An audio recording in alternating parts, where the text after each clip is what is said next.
L'heure du lunch est presque terminée, et je dois y aller bientôt. As-tu besoin que je rapporte quelque chose à mon retour en ville? OK, je n'oublierai pas de faire ça. Oui, vraiment. Tout s'est bien passé cette semaine. Est-ce que je t'ai dit que j'enseigne en 2e année du primaire? Cette école est vraiment très bien. J'aimerais tellement obtenir un contrat permanent ici, mais il faut d'abord faire ses preuves, n'est-ce pas? On se voit ce soir. Je t'aime. Je peux me joindre à vous? Bien sûr! Comment ça va dans ta classe? Je m'amuse beaucoup. Les enfants sont adorables. Dis-nous, tu enseignes depuis combien de temps déjà? Voilà 3 ans que j'ai mon diplôme. Depuis, j'ai fait de la suppléance et j'ai eu quelques contrats comme celui-ci. La précarité d'emploi n'est pas facile. C'est difficile de décrocher un poste permanent, mais cela va arriver, j'en suis certaine. Merci de vos encouragements. En tout cas, à l'université, je me suis préparé à enseigner au primaire et j'apprécie vraiment le fait d'enseigner à des plus jeunes. Vous enseignez toutes les deux en 2e année, c'est ça? C'est bien ça. Je suis à ma 10e année ici. Alors, est-ce que je pourrais te poser une question? Certainement. Bon, c'est que je suis embarrassé parce qu'il me semble qu'il y a trop d'enfants dans ma classe qui ont un retard en lecture. Il y en a au moins 5, toujours les mêmes, qui ne peuvent décoder les mots les plus élémentaires, ne s'occupent pas de mettre un point final en fin de phrase et ignorent les bases de la phonétique. En début de semaine, j'ai même dû expliquer à certains comment tenir un livre. Nous sommes tout de même en 2e année, pas à la maternelle.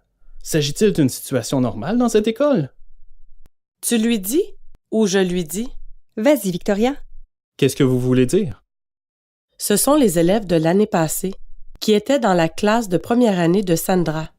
Elle est super avec eux et tous l'adorent, sauf que durant ses études universitaires, elle a appris que l'enseignement de la lecture en première année du primaire était, à vrai dire, facultatif.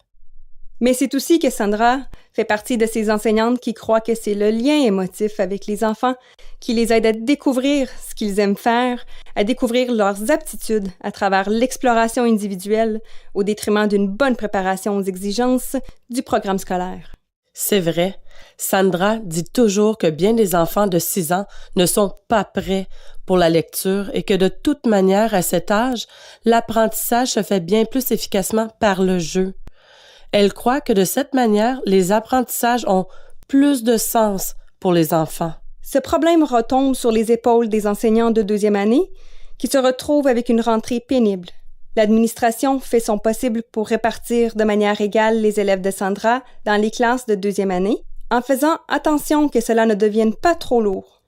De toute manière, pour la majorité, le retard à lecture sera rattrapé. J'imagine que quelqu'un aurait dû t'aviser de ce problème au moment de l'embauche. Le directeur est donc au courant de cette situation? Tout à fait. Tout le monde est au courant. Bon, merci bien. Moi aussi maintenant. Je dois me sauver. Le cours commence justement dans quelques minutes. Bonjour Paul, je suis contente de te croiser. J'ai de bonnes nouvelles pour toi.